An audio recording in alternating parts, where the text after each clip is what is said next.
A long time ago in Egypt, a baby named Moses was born. But the king, Pharaoh, did not want Hebrew baby boys to live. Moses' mother hid him in a basket and placed it on the river, hoping he would be safe.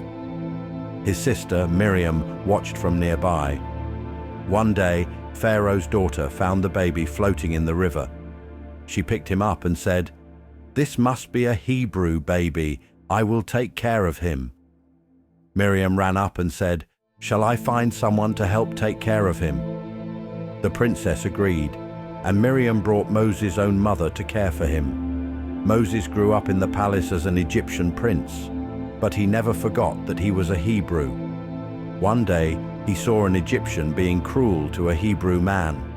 Moses wanted to help, but he made a mistake and had to run away into the desert. In the desert, Moses became a shepherd. One day he saw a bush on fire, but it did not burn up. Then he heard a voice. It was God. "Moses, I have chosen you to save my people. Go to Pharaoh and tell him to let them go." Moses was scared, but God promised to be with him. Moses went back to Egypt and told Pharaoh, "Let my people go." But Pharaoh said no. So God sent 10 plagues to show his power.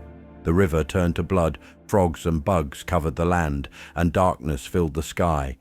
After the last plague, Pharaoh finally let the Israelites go. Moses led the people out of Egypt, but Pharaoh changed his mind and sent soldiers after them. They reached the Red Sea and had nowhere to go. Moses lifted his staff, and God parted the waters. The people walked on dry land.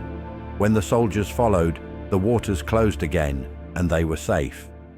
In the desert, God led Moses to a mountain.